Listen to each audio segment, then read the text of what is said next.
damai sejahtera kuberikan kepadamu, dan apa yang kuberikan tidak seperti yang diberikan oleh dunia kepadamu. Janganlah gelisah dan gentar hatimu. Amin. Bapak Ibu Saudara, damai sejahtera yang Yesus berikan bagi saya dan saudara beda dengan damai dunia. Yesus langsung kasih tunjuk sini bahwa damai saya beda dengan damai dunia. Damai dunia hanya bersifat sementara. Kadang-kadang ada masalah, kita pikir duduk dengan teman minum mabok, masalah kita akan hilang. Anda sadar kembali masalah itu akan ada dan bikin Anda stres. Bukan berarti kalau Anda di dalam Kristus tidak ada masalah, tapi paling tidak kalau Anda di dalam Kristus ada damai yang menguasai hati dan pikiranmu, dan itu hanya ada di dalam Yesus.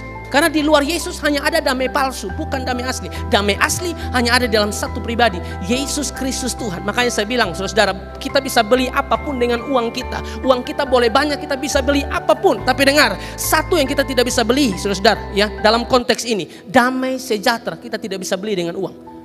Itu hanya berhubungan dengan satu pribadi. Makanya Anda perlu terima dia sebagai Tuhan dan Juru Selamat, dekat dengan dia. Itu damai, itu yang akan pimpin hidup kita. Amin. Orang lain di luar sana stres dengan keadaan penderitaan, sampai-sampai mereka mau mengakhiri hidupnya, buat keputusan yang buruk. Saya mau bunuh diri saja, kan sudah tidak kuat. Itu orang-orang yang di luar Kristus. Kan kita tahu kita di dalam Kristus dan pengharapan kita di dalam Kristus. Pengharapan di dalam Tuhan, di dalam Kristus itu tidak mengecewakan. Alkitab bilang pengharapan kita seperti sahu yang kuat. Sahu sedang bicara tentang jangkar. Jangkar kita itu di sorga, bukan di bumi. Masalah apapun kalau jangkar kita di sorga, kita lebih daripada pemenang.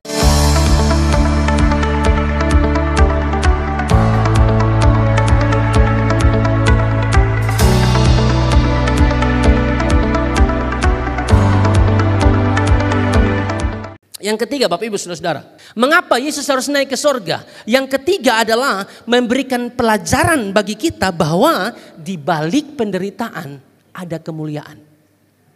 Amin kok? Amin. Ya, saudara-saudara. Mengapa Yesus harus naik ke sorga? Ini memberikan pelajaran bagi kita, di balik penderitaan ada kemuliaan. Peristiwa kenaikan Yesus ke sorga adalah akhir dari seluruh penderitaan atau kehinaannya, dan merupakan awal dari segala kemuliaan dan segala kehormatannya. Makanya Charles Ray dia bilang begini, kenaikan Yesus ke sorga menandai akhir masa penghinaan Kristus dan masuknya kepada suatu kemuliaan. Naiknya Yesus ke sorga mengajarkan kepada kita saudara bahwa di balik penderitaan ada kemuliaan. Tidak mungkin ada kemuliaan tanpa penderitaan. Tidak mungkin. Tidak mungkin saudara, tidak mungkin. Dan Yesus mengalami itu. Dia hidup 33 tahun lebih sedikit saudara. Ya, dia hidup. Dan semasa Yesus ada di dunia hanya penderitaan yang dia terima. Dari dia lahir saja saudara-saudara.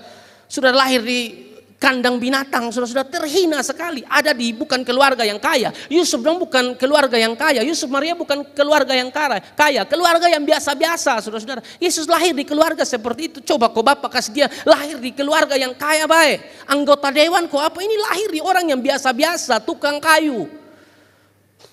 Sebegitulah dalam pelayanannya saudara-saudara, orang selalu cap dia sebagai penyesat, orang selalu cap dia sebagai orang gila dan lain sebagainya saudara-saudara. Sampai pada akhirnya dia harus mati di atas kayu salib. Itu kan penghinaan. Tapi dengar saudara, penderitaan yang dialami oleh Yesus itu tidak abadi. Tidak abadi. Di balik penderitaan itu ada kemuliaan yang dia alami. Karena dia setelah naik ke surga dia berada dalam kemuliaan yang luar biasa Bapak Ibu saudara. Makanya kita perhatikan dulu ayat ini. Ibrani pasal 10 ayat 12 mengatakan begini Bapak Ibu Saudara, tetapi ia setelah mempersembahkan hanya satu korban saja karena dosa, ia duduk untuk selama-lamanya di sebelah kanan Allah. Tetapi ia setelah mempersembahkan hanya satu korban saja karena dosa, maksudnya adalah mati di atas kayu salib, ia duduk untuk selama-lamanya di sebelah kanan Allah. Saudara-saudara, dia mengalami penderitaan yang luar biasa selama 33 tahun lebih sedikit di dunia, mengalami penderitaan saudara-saudara, tapi itu tidak bersifat selamanya. Itu hanya sementara saudara-saudara, karena akan ada kemuliaan yang dia harus terima, dan kemuliaan itu berlangsung selama-lamanya. Dan dengar Bapak Ibu saudara, pola dari Yesus itu saudara-saudara juga dialami oleh saya dan saudara.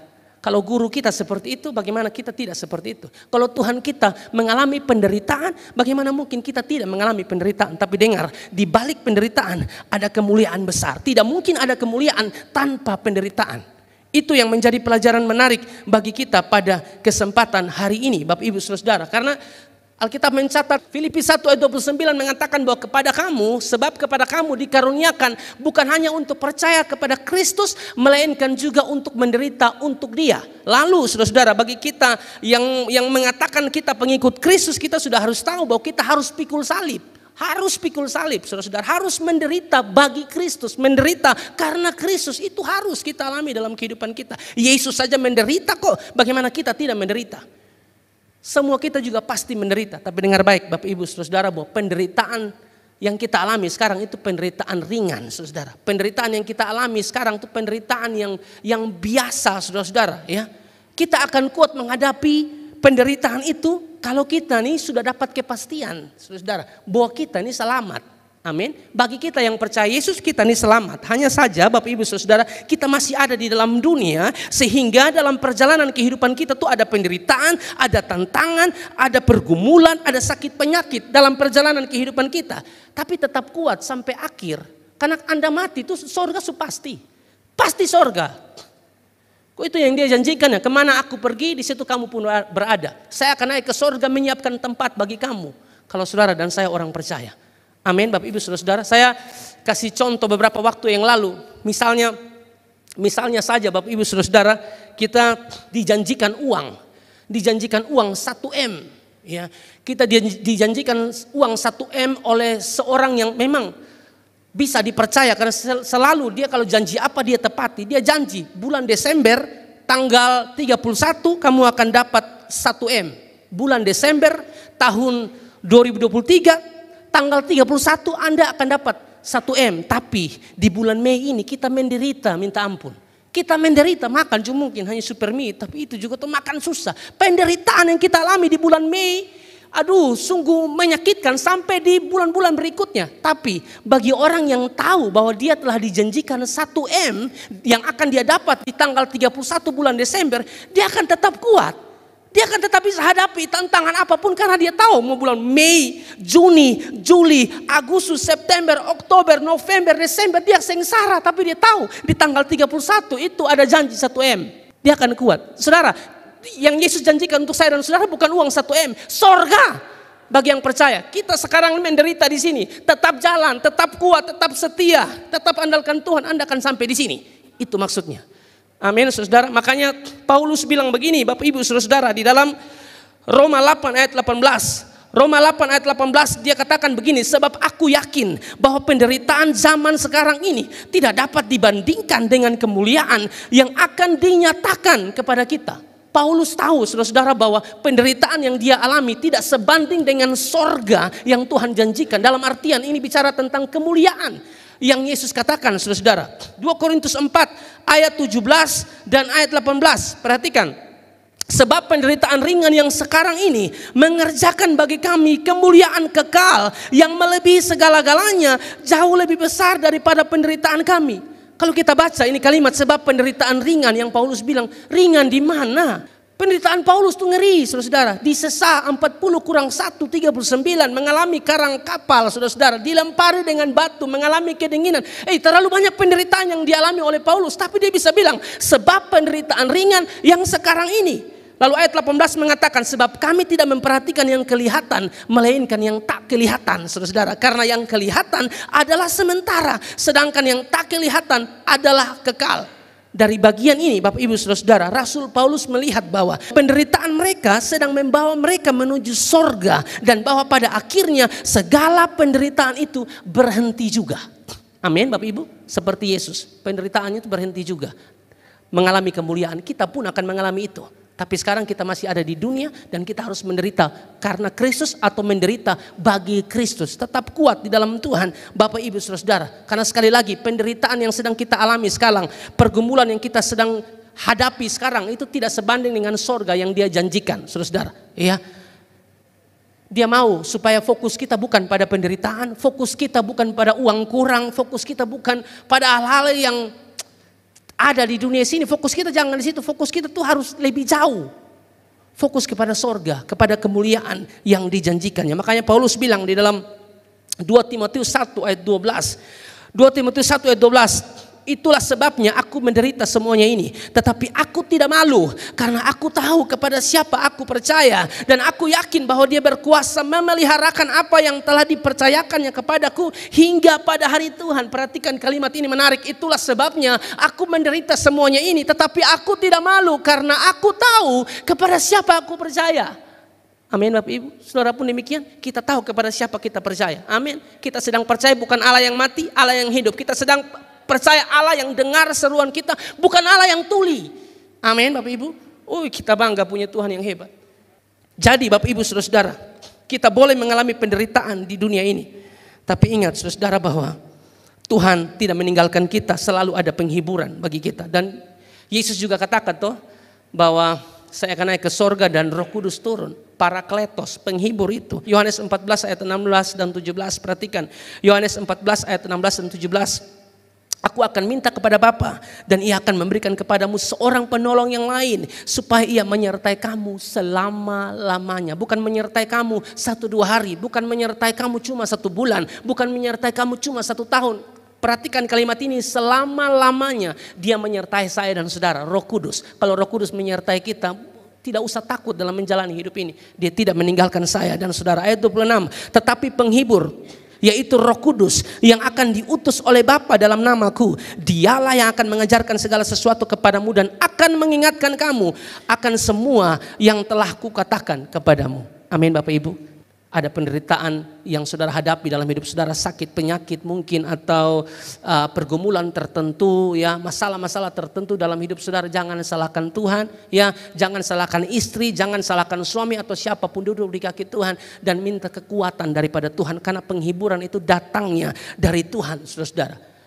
Kalau saudara perhatikan tadi di dalam Yohanes 14 ayat 1. Di situ kan Yesus bilang kepada murid-murid, kan murid-murid lagi gelisah tuh. Yesus bilang begini, janganlah gelisah hatimu. Ya, kata gelisah di situ kan dari kata Yunani taraso. Ya, kata taraso itu artinya sesuatu yang membuat takut, sesuatu yang mengganggu, sesuatu yang mengejutkan, sesuatu yang meresahkan. Itu arti dari kata gelisah, dari bahasa asli taraso itu, Bapak Ibu Saudara-saudara. Dan saya tidak tahu apa yang membuat kita takut, saudara-saudara, hari-hari ini. Apa yang membuat kita cemas, apa yang membuat kita khawatir, saudara-saudara. Ingat, penghiburan yang sejati hanya ada di dalam Tuhan kita, Yesus Kristus. Matius 11 ayat 28 mengatakan, marilah kepadaku semua yang letih lesu dan berbeban berat, aku akan memberikan kelegaan kepadamu. Ini undangan untuk setiap kita. Datang pada Kristus, Anda akan mengalami kelegaan yang luar biasa yang tidak bisa Anda dapatkan di dunia ini. Datang pada Tuhan, saudara-saudara, Anda akan mengalami damai dan sukacita yang luar biasa. Yohanes 14 ayat 27 mengatakan begini, damai sejahtera ku tinggalkan bagimu, damai sejahtera ku berikan kepadamu, dan apa yang ku berikan tidak seperti yang diberikan oleh dunia kepadamu. Janganlah gelisah dan gentar hatimu. Amin Bapak Ibu Saudara. Damai sejahtera yang Yesus berikan bagi saya dan saudara beda dengan damai dunia. Yesus langsung kasih tunjuk sini bahwa damai saya beda dengan damai dunia. Damai dunia hanya bersifat sementara. Kadang-kadang ada masalah, kita pikir duduk dengan teman minum mabok, masalah kita akan hilang. Anda sadar kembali masalah itu akan ada dan bikin Anda stres. Bukan berarti kalau Anda di dalam Kristus tidak ada masalah, tapi paling tidak kalau Anda di dalam Kristus ada damai yang menguasai hati dan pikiranmu, dan itu hanya ada di dalam Yesus. Amin, saudara-saudara. Karena di luar Yesus hanya ada damai palsu, bukan damai asli. Damai asli hanya ada dalam satu pribadi, Yesus Kristus Tuhan. Makanya saya bilang, saudara-saudara, kita bisa beli apapun dengan uang kita. Uang kita boleh banyak, kita bisa beli apapun. Tapi dengar, satu yang kita tidak bisa beli, saudara-saudara, ya, dalam konteks ini, damai sejahtera kita tidak bisa beli dengan uang. Amin. Itu hanya berhubungan dengan satu pribadi. Makanya Anda perlu terima dia sebagai Tuhan dan Juru Selamat, dekat dengan dia. Itu damai, itu yang akan pimpin hidup kita. Amin. Orang lain di luar sana stres dengan keadaan penderitaan sampai mereka mau mengakhiri hidupnya, buat keputusan yang buruk. Saya mau bunuh diri saja, kan sudah tidak kuat. Itu orang-orang yang di luar Kristus. Kan kita tahu kita di dalam Kristus dan pengharapan kita di dalam Kristus. Pengharapan di dalam Tuhan, di dalam Kristus itu tidak mengecewakan. Amin Bapak Ibu. Alkitab bilang pengharapan kita seperti sahu yang kuat. Sahu sedang bicara tentang jangkar. Jangkar kita itu di sorga, bukan di bumi. Masalah apapun kalau jangkar kita di sorga, kita lebih daripada pemenang.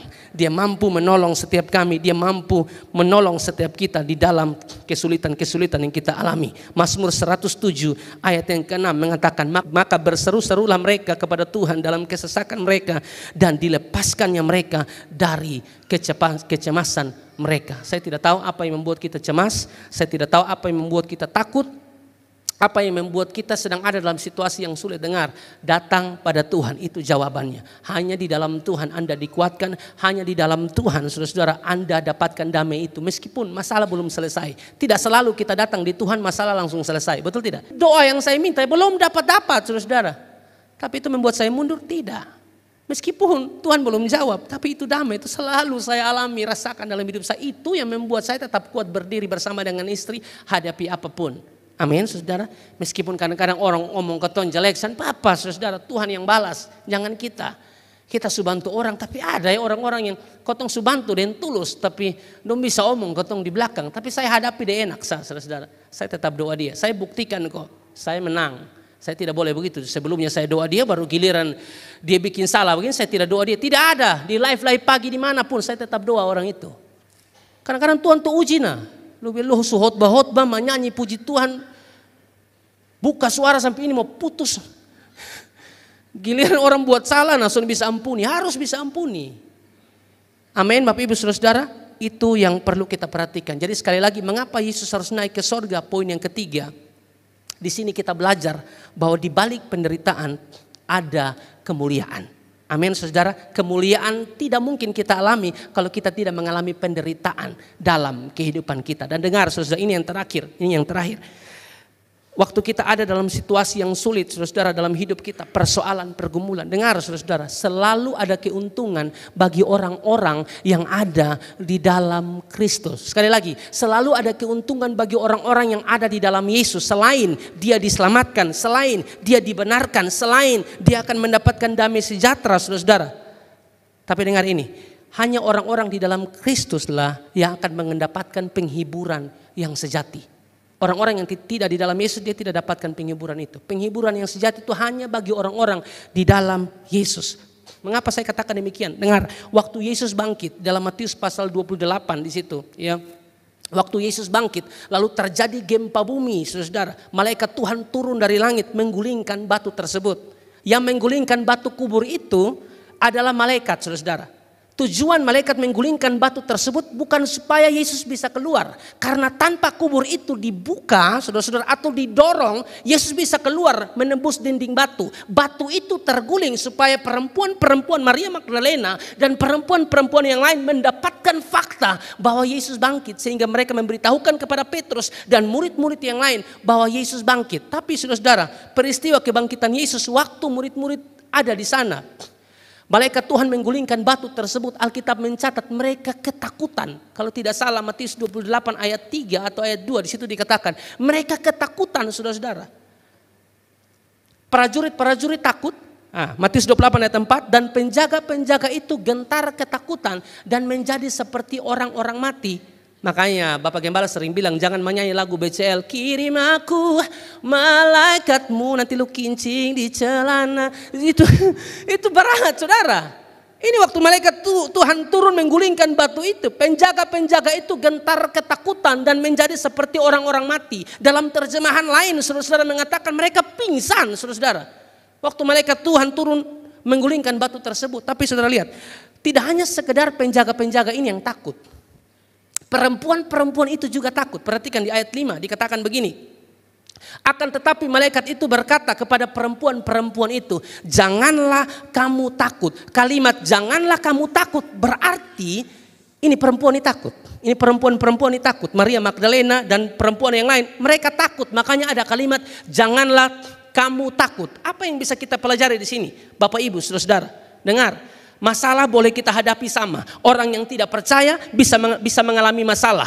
Orang yang tidak percaya bisa mengalami kesedihan. Orang yang percaya pun bisa mengalami masalah, bisa mengalami kesedihan, saudara-saudara. Tapi dengar, untuk penghiburan hanya diberikan bagi orang percaya. Perhatikan di sini saudara. Waktu malaikat Tuhan bilang janganlah takut, itu tidak tertuju kepada prajurit-prajurit. Saudara baca sudah, saudara tidak temukan itu di bagian paralel. Saudara tidak akan temukan kalimat janganlah kamu takut kepada penjaga-penjaga atau prajurit-prajurit itu. Kalimat janganlah kamu takut hanya kepada perempuan-perempuan itu yang adalah perwakilan dari orang percaya. Jadi Bapak Ibu Saudara, kalau kita sedang mengalami penderitaan dalam hidup ini, jangan takut. Yesus bilang, jangan takut, aku ada dan menyertai kamu.